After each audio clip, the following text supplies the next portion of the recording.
बिस्मिल्लाहिर्रहमानिर्रहीम। अस्सलाम वालेकुम नाज़रीन, this is state affairs and I am Rabab Salman. आज हम बात करेंगे कि हुकूमत का एक साल मुकम्मल और वज़ीर आज़म के दावे। एक साल के लिए मुल्क डिफ़ॉल्ट, एक साल पहले मुल्क डिफ़ॉल्ट कर रहा था, जो कि आज जो है उसी सूरत हाल में बदलाव। पाकिस्तान और अफ़गान फोर्सेस का जो क्लैश है वो पाकिस्तान को किस तरफ लेकर जा रहा है। पाकिस्तान की स्टॉक एक्सचेंज में उतार चढ़ाव। पाकिस्तान कॉन्फिडेंट है कि वो 7 बिलियन जो है आईएमएफ के उसको बेल आउट रिव्यू देने के लिए। और पीटीआई जो है वो अलायंस ढूंढ रहा है जीयूआईएफ के साथ।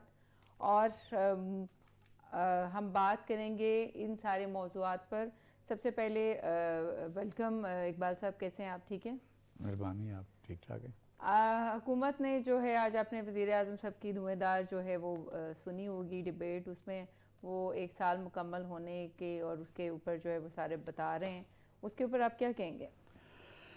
हाँ, ये वैसे तो ये ट्रेडिशनल है।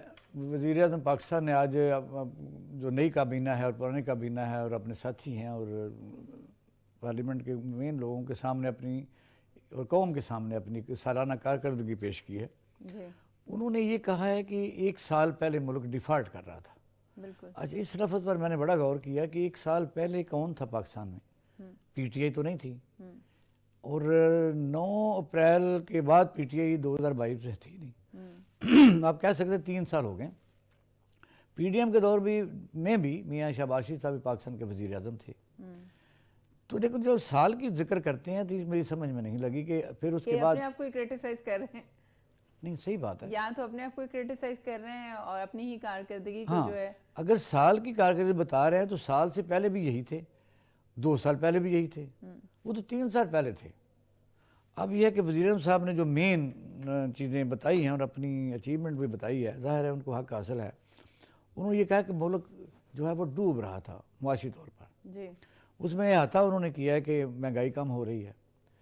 महंगाई के मतलब भी ये है कि डाटा मिल जाता तो ज़्यादा बेहतर था, हो सकता है कल मिल जाए। महंगाई का उनके नज़दीक तस्वर ये है कि तकरीबन 40% तक महंगाई जो थी आज से 3-4 साल पहले बढ़ रही थी, अब 1.8 है या 7 है। लोगों को ये बात बिल्कुल हजम नहीं हो रही। आम जो आदमी इतना पढ़ा लिखा नहीं है, किसका मायने क्या है? महंगाई का ये है कि 6 रुपये यूनिट तो मुशर्रफ दौर में था, 16 रुपये पीटीए के दौर में था। उस 75 जो जो तकरीबन यूनिट था वो टैक्स बना के तो पिछले दिनों में 100 रुपये तक पहुंच गया था। बिल्कुल। तो ये बिजली भी नहीं हुई। और चीनी जो थी 67 थी, वो इस वक्त 170 रुपये है। आटा रह गया कि आटे की भी वजह यह है कि उस वक्त एक्सपोर्ट काकड़ साहब जो वज़ीर आज़म इंटरिम थे उन्होंने जब मंगवा ली और उसमें बढ़िया स्कैंडल अभी अवेटेड है। तो ज़िम्मेदारों से गंदम 4,000 से 2500 तक खरीदी गई, वो आटा आप कह सकते हैं। अब रोज़मर्रा की चीज़ें बाज़ार में देखें तो लोगों को पता चलता है कि वो खुद ख़रीद रहे हैं। बिल्कुल। मेडिसिन बहुत महंगी हो गई हैं। आप होस्ट टाफ़ी ले लें, कि टाफ़ी है वो जो गले के करीब होती है, वो 1 रुपये की थी 5 रुपये की हो गई है। अब महंगाई का तो मैंने आपको जवाब दे दिया। जी, वज़ीर आज़म मुआशी तौर पर जब ये बात करते हैं, उन्होंने कहा कि $4 बिलियन के रिज़र्व थे हमारे पास एक साल पहले, अब $17 बिलियन। ये बात दुरुस्त है, इसको बेहतर कहा जाता है। लेकिन $4 बिलियन भी तो इसी हुकूमत में थे जो इंटरिम गवर्नमेंट आई थी।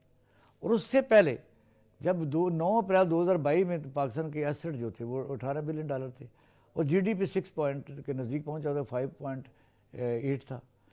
अब जीडीपी जो है वो 1 पॉइंट की तरह है। अब ये कि बहरहाल उन्होंने जो बातें की हैं, उन्होंने कहा हम एक ही कश्ती के सवार हैं। जी, और ये भी उन्होंने कहा है कि सब मिल के काम नहीं करेंगे तो मुल्क तरक्की नहीं करेगा। बात ठीक है, लेकिन ये नहीं समझ लगी कि इस वक्त नई काबीना के हयूब काबीना को शामिल करना इस बहरी बेड़े में ज़रूरत क्या थी। पंजाब और के 12 दूसरी मिनिस्टर बात कल यह हलफ कि जो उठा रहे हैं। ये मिल के काम और करने तीन वाला सौ है, फीसद तक ये किस किस तीन के सौ मिलने फीसद की तक बात हो रही है? पार्लियामेंटेरियन की तनख्वाहें बढ़ा दी गई। इकबाल साहब, ये जो मिल के काम करने की बात हो रही है, इसमें किस किस के मिलने की बात हो रही है? इसको भी थोड़ा मेरा सा ख्याल जो है। मिलजुल के पाकिस्तान पीपल पार्टी और उनके अलाइज में एमक्यूएम है, और वो तो और को खास नहीं नहीं तो कोई। वो अभी तक जो मिल के काम कर रहे हैं वो क्या कर रहे हैं? उनके तो आपस में अपने जो है वो डिफरेंसेस नहीं ख़त्म हो रहे। उनको पावर पंजाब में चाहिए, उनको पावर सिंध में चाहिए। इस यही चीज़ें जो है वो उनको फेडरल में भी चाहिए। ये तो चीज़ें जो है वहीं पर स्टैंड कर रही हैं और हम लोग यानी कि मिलना जुलना होना नहीं है और पाकिस्तान ने जो है जहाँ का है जहाँ है वहीं स्टे करते रहना है। ना आपने बड़ा शानदार से तबसरा किया, और बात तो ऐसे ही है। अब मिल जुल के कौन मिलना जुलना नहीं चाहता। इस पार्लियामेंट ने कौन सी कानून साजी की है जो अवामी मफाद में है? जी इस पार्लियामेंट में एक 2 सुप्रीम कोर्ट बनाए हैं, हाई कोर्ट के दो हाई कोर्ट बनाए हैं। इस पार्लियामेंट ने 26वीं तरमीम क्रेडिट ले सकते हैं कि वो इन्होंने पास की मुझे है। तो लग रहा है आइंदा आते हुए दिनों में दो दो पार्लियामेंट भी होंगी, एक सदर की लदा होगी और जो है ना प्राइम मिनिस्टर की लदा होगी। नहीं, हमने एक प्रोग्राम में कहा था जी। इस प्रोग्राम को 2 प्राइम मिनिस्टर बना दें, 2 सदर बना दें, दो सदर बना और दें। हर अदारे में 2 चीज़ें बनानी चाहिए। कि एक दफ्तर का काम करें, जिस तरह आप देखें कि इस वक्त चीफ जस्टिस ऑफ पाकिस्तान जो जस्टिस याहिया साहब हैं, याहिया अफरीदी साहब, वो बेंच अगर बना हुआ जस्टिस मंसूर का तो तोड़ देते हैं वो, क्योंकि वो चीज़ सुन न ले। और उनकी जो है कि वो आईनी बेंच सारे केस सुनेगा। और आज आपने देखा कि तारीख पर तो हमने प्रोग्राम कर चुके हैं बिल्कुल कि आईनी बेंच जो है वो सिविलियन के फौजी अदालतों में केसेस के लिए भी बैठा हुआ है। और सुप्रीम कोर्ट के वो फैसले भी अधूरे हैं इस हुकूमत के दौर में ही, जो स्पेशल सीटों के हैं। और इसी में अभी KP के जो सेनेटर है वो हलफ नहीं उठा सके, वहाँ इलेक्शन ही नहीं हुए, और पार्लियामेंट जो है वो मुकम्मल नहीं है। अभी जो है रिसेंटली जो है एक ग्रुप ऑफ टेररिस्ट ने अटैक किया है बनू कंटोनमेंट में खैबर पख्तूनख्वा में KPK में, और उस पर जो है हमारी सिक्योरिटी फोर्सेस ने रिटेलिएट किया है, और जिसमें दो जो है वो सुसाइड बम्बर्स, उन्होंने 2 एक्सप्लोसिव व्हीकल जो हैं वो लोड करके एंट्रेंस गेट ऑफ बनू कंटोनमेंट पे जो है ट्रिगर किया, और जिसकी वजह से मैसिव एक्सप्लोजन हुई है। ये साहब देखें ना कि बन्नू में इससे पहले बड़े बड़े ऐसे किस्म के खुदकश धमाके हो चुके हैं, पूरा पूरा थाना उड़ गया है। अब वहाँ सिक्योरिटी की सिचुएशन है, फिर आपके सामने आपने खुद ही बता दिया है। अभी कल की बात है, जब हम कल बात कर रहे थे प्रोग्राम में, जी डेरा गाजी खां में 2 जगह बकायदा तौर पर दहशतगर्द आए हैं, और फिर लेवी, उसमें रेंजर्स, उसमें फ़ौज, उसमें पुलिस, FC, उन्होंने मिल के उनका मुकाबला किया है। फिर कल ही बलूचिस्तान में खुदकश बम्बार ने अपना सक्सेसफुल यानी एक्सप्लोसिव किया है, जिसमें हमारे एक जवान शहीद भी हो गया, 3 4 या 6 जख्मी भी हुए हैं। ये तो रोज़ हो रहा है। इसका मतलब ये है कि इस तरह तवज्जो देने की बड़ी ज़रूरत है। बलूचिस्तान इस वक्त आप कह सकते हैं कि कोई दिन नहीं जाता, और बलूचिस्तान में सफ़र करना उनके अपने मिनिस्टर के बकौल अब महफूज नहीं रहा। बलूचिस्तान में सफ़र अक्सर राकों महफूज नहीं रहा।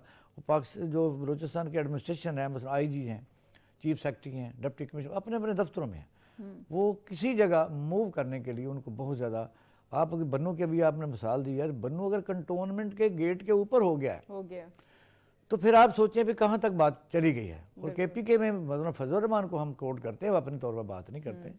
मौलाना फजल रहमान ने कहा कि KPK में इस वक्त हालात पुलिस और इस किस्म की सिक्योरिटी एजेंसीज के कंट्रोल में नहीं है। और अभी आप देखें कि गालबन 100 दिन से ज़्यादा हो चुका है, गालबन मैं फेक न्यूज़ में ना आ जाऊँ, 153 दिन को कहते हैं, पता नहीं कितने कहते हैं। तो कुरम एजेंसी में आपने देखा कि पारा चिनार में तो अभी रास्ते नहीं खुले, वो लोग किस उसी तरह मोर्चे बने हुए हैं, उनके साथ मज़ाकरात, उनके साथ जिरगे हुए, लेकिन उसमें अभी तक हम सक्सेसफुल नहीं हो सके। अब ब्लेम गेम से हम आगे नहीं निकल रहे। ब्लेम गेम ये है, वो सूबाई मसला है। सूबाई मसला लॉ एंड ऑर्डर का होता है, जो विद इन आप कह सकते हैं कैपेसिटी होता है। ये सरहदों की हिफाजत, फिर इस तरह की जो खुसूसी दहशत गर्दी है। अभी आज ही मियाँ साहब ने कहा है, वज़ीर आज़म पाकिस्तान ने, कि पाकिस्तान में दहशत गर्दी को हमने कलाकमा कर दिया था, ख़त्म हो चुकी थी। तो फिर कहाँ से आ गई? उन्होंने इल्ज़ाम साहब का हुकूमत पर लगाया। आप देखें ना, हमेशा हम यही बार बार प्रोग्राम में भी डिस्कस करते हैं कि सारा कुछ इकट्ठा ही आ गया। आप देखें हुकूमत में एक पहले जो है वो पीपल्स पार्टी का और नून लीग का एक अलायंस बना, उसकी वजह से हुकूमत जो है कोलेशन हुई, हुकूमत बनी। अब हुकूमत में बार बार जो है वो दरार आती है, कभी उसको सीधा किया जाता है। PTI कभी जो है वो जो है फोर्सेस के साथ अपने लेटर लिखती है, कभी जो है वो गवर्नमेंट के साथ मुज़ाकरात में उलझ जाती है। अब जो है वो GUI के साथ जो है वो F के साथ कोशिश हो रही है कि करें, लेकिन उनकी जो पिछली जो मेंबर्स ऑफ PTI ने जो अल्फाज लकाबात से जो मौलाना फजल रहमान साहब को बुलाया, उसकी वो दैट इज हिंड्रेस जेट। नहीं यार, मौलाना फजल रहमान का जो नाम डीजल रखा था वो पीटीआई ने रखा था, वो ख्वाजा आसिफ ने रखा था। नहीं, उसके अलावा भी ट्रैक्टर बहुत ट्राली में सारे ख्वाजा आसिफ ने रखा था। नहीं, वो बिल्कुल रखा था, लेकिन अभी जो रिसेंटली उन्होंने जब ये तो पहले कोशिश की गई थी मौलाना साहब की तरफ से, तब जो है ये एक क्वेश्चन जो है ना वो अराइज अब हिंड्रेस आ रही है ना कि इन लोगों का अलाइंस नहीं बन रहा, क्योंकि उसके ऊपर जो है ऑब्वियसली उनको पब्लिकली एक्सक्यूज तो नहीं चाहिए, लेकिन दे नीड ही नीड्स के इसको किसी ना किसी, नहीं, लेकिन ये सारी मेरा चीजें मैं इससे ज़्यादा थोड़ा सा जी मसला ये नाम रखने से नहीं है, बस तकलीफ और है। हम्म डेरा इस्माइल खान जो गढ़ है, हम्म, मुनफजल फजल रहमान साहब की जो फॉलोइंग है जी वो मजहबी बच्चे हैं, बिल्कुल उनके कार्ड हैं, उनके शनाख्ती कार्ड हैं, वो उनके वोटर हैं। हम्म इसके बावजूद अली अमीन गंडापुर वहाँ हमेशा मुनफजल फजल रहमान को हरा देते हैं। और उनकी दूसरी जो टीयर है दूसरा, उस वहाँ भी उनके भाई ने उनके दूसरे बेटे को या हरा दिया। असल में मौलाना फजल रहमान की वहाँ फॉलोइंग इस वक्त बलूचिस्तान में ज़्यादा नज़र आती है। डेरा इस्माइल खान में उस तरीके की मौलाना की नहीं है फॉलोइंग, लेकिन यह स्टेट पावर उनके पास है, ये इसमें कोई शक नहीं है। तो पीटीआई ये चाहती है कि ये जब तक हमारे साथ नहीं मिलेंगे, लेकिन उनका मसला नाम रखने से नहीं है, वो हुकूमत में पावर शेयरिंग के कायल है। और पावर शेयरिंग क्या है कि आपने देखा कि पीटीआई भी उसमें मैं समझता हूँ कि बड़ी सख्त गलती करती है। जब पीटीआई की हुकूमत चल रही थी, आराम से चल रही थी, तो उनको समझ ही नहीं लगी कि मौलाना फजल रहमान कितने हैं हमें। मौलाना फजल रहमान की 16 सीटें थी, जबकि रिक्वायर्ड 14 सीटें थी। 14 सीटों पर पीटीआई ब्लैकमेल होती रही, उसमें 6 एमक्यूएम की थी, 4 बीएपी की थी, 4 यानी आप कह सकते हैं इनकी थी मुस्लिम लीग काफ की। ये सबसे ब्लैकमेल होते रहे डिसेंडिंग वोट के लिए। अगर मौलाना फजल रहमान साहब को वो ले लेते और उनका सूबा भी कंफर्टेबल रहता, उन्हें वहाँ गवर्नरशिप भी दे देते, लेकिन पीटीआई की सख्त गलतियाँ हैं, उनमें भी जो हाक्स हैं वो किसी को एक्सेस नहीं देते, कि वो कहते हैं हमने खुद ही करना, सारा कोई करना। यानी ये इस तरह नहीं होता। पीटीआई सोलो फ्लाइट कभी नहीं जीत सकती। बिल्कुल पीटीआई जो है उसकी यही गलतियाँ हैं कि उन्होंने लेकिन पंजाब इकबाल साहब इस बात से ये असरात तो सामने आ रहे हैं कि पीटीआई जो है वो अब वापस अपने आप की अपनी पोजीशन जो है वो रिट्रीव करना चाह रही है। ये बात तो कम से कम ये देखें ना, उसके बार बार कभी किसी हुकूमत के साथ, कभी किसी के साथ जो भी है अलाइंसेस क्रिएट करने से तो हमें यही पता चलता है ना कि वो कम से कम वो आ रहे हैं। हमारे साथ एक गेस्ट हैं, हम उनसे जो मंजूर है मलिक साहब हैं। हाँ जी जी जी मंजूर मलिक साहब हमारे साथ हैं। जी अस्सलाम वालेकुम मंजूर साहब, ये थोड़ी वॉल्यूम कीजिए। जी अस्सलाम वालेकुम मंजूर साहब, कैसे हैं आप? ठीक है, जरा प्रोड्यूसर साहब आवाज़ ज़्यादा करें। मरसा ज़्यादा आवाज़ ज़रा ज़्यादा ऊंचा बोलने को मेरा ख्याल है वो भी ठीक कर रहे हैं, तो आपकी आवाज़ कम आ रही है। अच्छा, पाकिस्तान स्टॉक एक्सचेंज में जो हम KSE 100 है उसके इंडेक्स पे अगर हम देखते हैं तो हमें नज़र आता है कि हमारा 85% इंक्रीज़ आया है पाकिस्तानी रुपी में और 87% राइज आया है US डॉलर में। इसके ऊपर थोड़ा अपना एक्सपर्ट ओपिनियन दीजिएगा। मसला ये है आखिरकार के जो स्टॉक है आवाज़ नहीं है। मलिक साहब आप कमरे से निकल के बाहर ज़रा सुन लें, क्योंकि आवाज़ आपकी नहीं आ रही, आवाम नहीं सुन रही।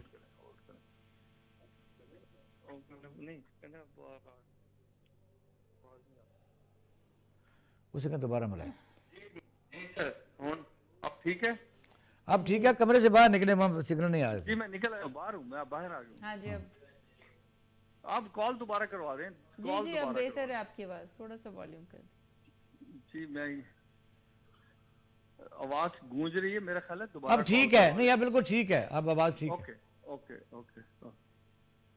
जी मैं ये कह रहा था कि 100 इंडेक्स को आपने अंडरस्टैंड करना है कि स्टॉक एक्सचेंज में 536 कंपनी है, उसमें से 100 कंपनी की हम बात करते हैं जो बेहतर परफॉर्म करती हैं। जी आपने देखना ये है कि स्टॉक एक्सचेंज में जो इन्वेस्टमेंट हुई है वो क्या प्रोडक्शन बेस्ड रेट बढ़ा है उनका, प्रॉफिट वो दे रहे हैं, डिविडेंड दे रहे हैं, शेयर दे रहे हैं, क्या दे रहे हैं जिसकी वजह से स्टॉक एक्सचेंज में इन्वेस्टमेंट बढ़ी। जी देखिए स्टॉक एक्सचेंज जी जी कंपनी लिस्ट करवाते हैं तो उसका मतलब है हमने पब्लिक से पैसा लेना है। जब हमने पब्लिक से पैसा लेना है तो उसके लिए हमने अपनी प्रोजेक्शन दिखानी है कि जी मैंने नया बिजली घर लगाना है, मैंने नई मशीनरी लगानी है, मैंने ये इंपोर्ट करनी है, इसके नतीजे में मेरा ये बिजनेस बढ़ेगा और बिजनेस की कॉस्ट में ये मुझे बचत होगी जिसकी वजह से मैं डिविडेंड दे सकूंगा। ये इन्वेस्टमेंट है। जी। अगर ये इन्वेस्टमेंट आप देखें तो क्या पाकिस्तान में इस वक्त जो स्टॉक एक्सचेंज की बढ़ोतरी हम दिखा रहे हैं कि जी बढ़ रही है 100 कंपनियों की, उसमें मुझे बता दें कि कितनी कंपनियां जो हैं उन्होंने अपनी कोई डेवलपमेंट की है या उनके लिए कोई मार्केट में ज्यादा बड़ा गैप आ गया है जिसको वो पूरा करने के लिए लोगों से फंड जनरेट कर रहे हैं। तो आपको ऐसा लगेगा कि ये ऐसे ही है जैसे आप, मैं इकबाल शाह साहब से कुछ उधार ले लूं और मेरी जेब में 100 रुपए की जगह पे 500 रुपया पड़ा हो तो मैं कहूँ जी मेरे पास 500 रुपए है। तो ये जादूगरी नहीं है, इकोनॉमी जो है वो मैथमेटिक है। जी। 1+1=2 होंगे और माइनस हो जाएगा तो वो 1 हो जाएगा। सही। अच्छा मलक साहब, आज जरा ये कंप्रीहेंसिव देना है कि वज़ीर ने पाकिस्तान एक साल कारकर्दगी के लिए आज एड्रेस किया कौम को भी और अपने कैबिनेट को भी। उन्होंने कहा है 1 साल पहले मुल्क की मईशत डूब रही थी, अब हमने इसको खड़ा कर दिया है। वो क्या कहना चाहते हैं कि फिर पार्लियामेंट की उन्होंने कारकर्दगी बताई है, कानून साजी तो सिर्फ अवामी मफाद में कोई नहीं हुई, कैबिनेट का हुजम बढ़ा दिया गया है और फिर ये 300% तनख्वाहें बढ़ा दी गई हैं। क्या कहना चाह रहे थे वो? साल पहले तो हुकूमत भी ये नहीं की थी, 2 साल पहले भी नहीं की थी। बादशाह साहब वो कहते हैं कि साल पहले हमें पता था कि $5 अरब का गैप था, उसको पूरा करें।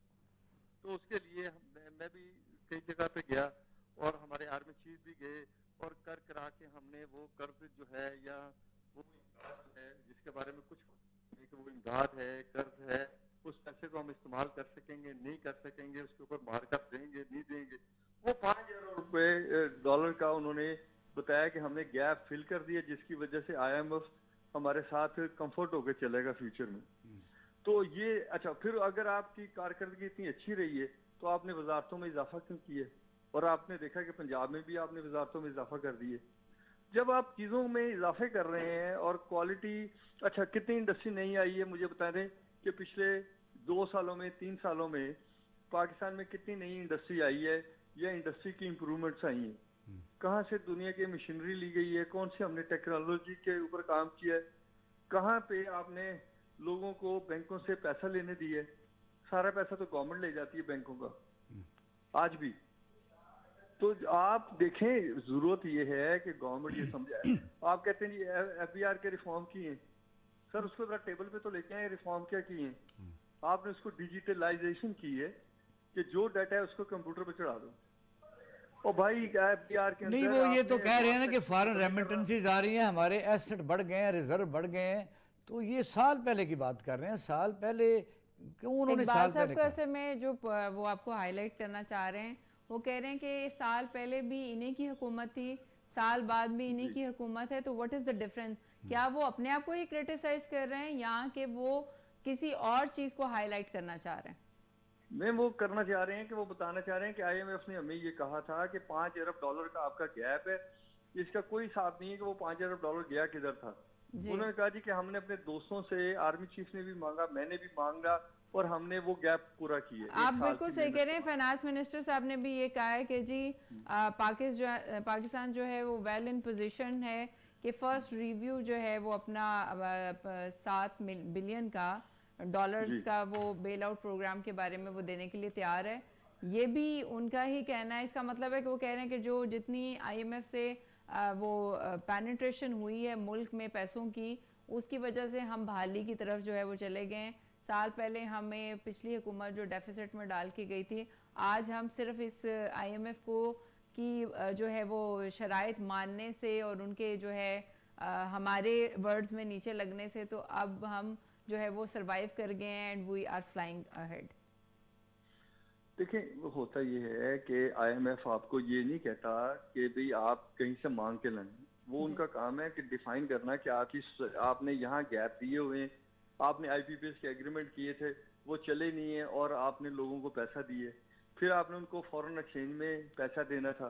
वो सारा पैसे का अकाउंट जब किया तो वो $5 अरब था। उन्होंने कहा भाई $5 अरब आपका किधर से पूरा होगा, तो हम ना हम आपको करते हैं। तो उसके ऊपर 1 साल इन्होंने मेहनत करके तो दुनिया से एक 5 अरब के लिए अब वो मैं ये पूछता हूँ कि क्या इकबाल शाह साहब ये बता सकते हैं कि वो कर्ज है, उसके ऊपर हमने सूद देना है, यही सवाल तो आइंदा मैंने सालों में आपसे क्या करना पूछना है? था कि जो हमारे रिजर्व हैं, क्या IMF को नहीं पता कि वो हमारे अपने उसमें कितने बिलियन हैं? वो हमारे दूसरे मुल्क जो दोस्त मुल्क ममालिक हैं उनके हैं, वो किसी वक्त भी मांग सकते हैं। तो इन हालात में हमारे रिजर्व की IMF के नज़दीक क्या अहमियत है, ये ज़रा बताइए। वो देखें, वो उन्होंने ये कहा है हमने कि आपको याद होगा कि आर्मी चीफ ने भी कहा था कि जो रिव्यू हुआ है वो 3 साल के लिए हमने करवाया है। जो आपको याद होगा UAE का था और सऊदी अरब का था कि 3 साल के लिए उन्होंने पैसे दिए हैं। फिर उन्होंने कहा कि नहीं, वो पूरे टेन्योर के लिए दे दिए जब तक ये गवर्नमेंट रहेगी। अच्छा, वो पैसे हम इस्तेमाल कर सकेंगे नहीं कर सकेंगे, वो क्या होगा? नहीं नहीं, उसके ऊपर कर हम नहीं सूद सकेंगे, पे वो तो करेंगे। शराइत में शामिल है, वो सिर्फ रिजर्व के लिए हम तो दिखाने के मैं लिए वही कह रहा रिजर्व हूँ, ये खत्म होता एग्जैक्टली है। एग्जैक्टली हाँ एग्जैक्टली ये तो दिखा गया ना, मसला इसमें ये है। कौन सी बात है। आपने इंडस्ट्री के लिए काम करना था सर। देखें, कारोबार बढ़ेगा, इंडस्ट्री चलेगी, रोजगार बढ़ेगा, लोगों की कुव्वत खरीद बढ़ेगी, लोगों का लाइफस्टाइल बढ़ेगा, तो मुल्क तरक्की करेगा। अच्छा, रफीक हबीब लिमिटेड है कि आपको पता है, उसने नहीं, आरफ अभी, आरफ आरफ हबीब, हाँ अभी, आरफ हबीब, हाँ उन्होंने एलिगेशन लगाया कि पाकिस्तान में टेक्सटाइल इंडस्ट्री जो है, यानी ये काफ़ी उसका डूब रही स्लाम्प है। है। बिल्कुल। सर। वो इसलिए कह रहे हैं कि टेक्सटाइल में आपको याद होगा कि लास्ट गवर्नमेंट ने जो है ना वो टर्फ लोन इंट्रोड्यूस करवाया था, जो 2% पे दे दिया गया था। लोगों ने मशीनें मंगवा ली। अब कॉटन आपने उस तरह पैदा नहीं की, कॉटन में आपने लापरवाही की। अब मुझे बताएं, जब कॉटन नहीं है, आप कॉटन इंपोर्ट करके उसका धागा बना के दुनिया में देंगे, जबकि पूरी दुनिया आज खुल रही है। आप देखें कि इथोपिया 3 सेंट की बिजली दे रहा है। आप मुझे बताएं कि मुझे तो पता ही नहीं है कल किस रेट की बिजली होगी। कोई दुनिया में प्राइवेट कंपटीशन के लिए माहौल पैदा किया जाता है ना जी। गवर्नमेंटें कारोबार नहीं करती, गवर्नमेंटें लोगों को निचोड़ती नहीं है मंजूर कि जी। साहब, एक तरफ जो जी है वो प्राइम मिनिस्टर साहब जो है आज अचीवमेंट और इकोनॉमिक प्रोग्रेस की बात कर रहे हैं, दूसरी तरफ जो है हम देखते हैं अगर तो ट्रेड डेफिसिट जो है वो हमें नज़र आता है 2 बिलियन का, और जो कि हमारी एम एक्सपोर्ट थी उसमें हमें 2 बिलियन का ड्रॉप नज़र आता है। पहले हम जो है वो 3 बिलियन हमने जो है वो एक्सपोर्ट की है, एक्सपोर्ट हमारी जो है वो डाउन हुई है 17% जनवरी 2025 में, और जो हमारी इंपोर्ट है उसमें भी जो है वो 9.9 जो परसेंट का डिफरेंस आया है। तो इस तरह हमारी इकॉनमी जो है एक तरफ जो है वो कहा जा रहा है कि वो बेहतर हुई है, लेकिन अगर हम उसको जो है वो देखें कि हमारा जो ट्रेड डेफिसिट है वो हमारा बढ़ गया है, वो वहीं पे बल्कि स्टैंड कर रहा है। मैम, असल चीज ये है कि पाकिस्तान में बहुत सारी चीजें जो हम इस्तेमाल करते हैं वो पाकिस्तान में नहीं बनती, जी और अगर बनती भी हैं पाकिस्तान में तो वो जस्ट 20% 30% बनती हैं। 80% आपकी बिजली देखें ना, आप कहते हैं मुकामी बिजली है, लेकिन उस बिजली में सारा तो आपके पेट्रोलियम प्रोडक्ट है जो इम्पोर्ट बेस्ड है। इसी तरह जो आपकी मशीनरी है, जो आपका इक्विपमेंट है, सारा इम्पोर्ट बेस्ड है। पाकिस्तान में हमें इन्वेस्टमेंट का माहौल बनाना पड़ेगा, ताकि वो माहौल ऐसा होगा जिसमें रिसर्च बेस्ड होगा, जिसमें टेक्नोलॉजी बेस्ड होगा, जी जिसमें लेबर अपग्रेडेशन होगी। मैं एक सेंटेंस कहना चाहता हूँ, पाकिस्तान का जो नेगेटिव माइंडसेट रहा ना पाकिस्तान गवर्नमेंट का, जी वो ये रहा कि हम दुनिया को बताएंगे हमारे पास सस्ती लेबर है। जी दुनिया को सस्ती लेबर नहीं चाहिए, दुनिया को क्वालिटेटिव क्वांटिटी के साथ लेबर चाहिए। सही। जो क्वालिटी के बंदा होगा वही काम करेगा, तो गवर्नमेंट यानी इंडस्ट्री चलेगी, रोजगार के मौके बढ़ेंगे। देखिए जी मलिक साहब, ये है कि हमारे मिनिस्टर साहब का कल बयान था कि टीवी के ऊपर था कि जो इल्ज़ाम लगाते हैं कि फॉर रेमिटेंसी जारी और लोग बाहर जा रहे हैं 22 लाख, उनका अच्छा है चले जाएं, लेकिन आपने अच्छा किया कि बताया कि क्वालिटेटिव, यानी हम वहाँ नहीं है एक्सेप्ट कर रहे, हम वहाँ लेबर कर रहे हैं। तो जिस तरह इंडिया के साथ हमारा शुरू से मुकाबला रहा है, तो दुनिया में अहम तीन जगहों पर अगर हमारे लोग चले जाएं, हम सीटों पर बैठ जाएं, वो तो ठीक है, लेकिन लेबर एक्सपोर्ट करने का कोई फ़ायदा हो सकता है? सर, लेबर की अगर डिमांड है तो करेंगे ना। मुझे बताएं कि आज लेबर आईटी में चली गई, आज लेबर आर्टिफिशियल टेक्नोलॉजी से निकल के स्मार्ट इंटेलिजेंस में चली गई, मशीनें बनाने के लिए रिबोट्स आ गए। आपने कहाँ ट्रेनिंग दी है अपनी लेबर को कि वो रिबोट को ऑपरेट कर सके या मरम्मत कर सके? तो अब आप चैम्बर के जरिए किस तरह देखते हैं कि नई इंडस्ट्री इन हुकूमतों के 2-3 साल दौर में, सिर्फ एक ही साल की कारकर्दगी बता रहे हैं।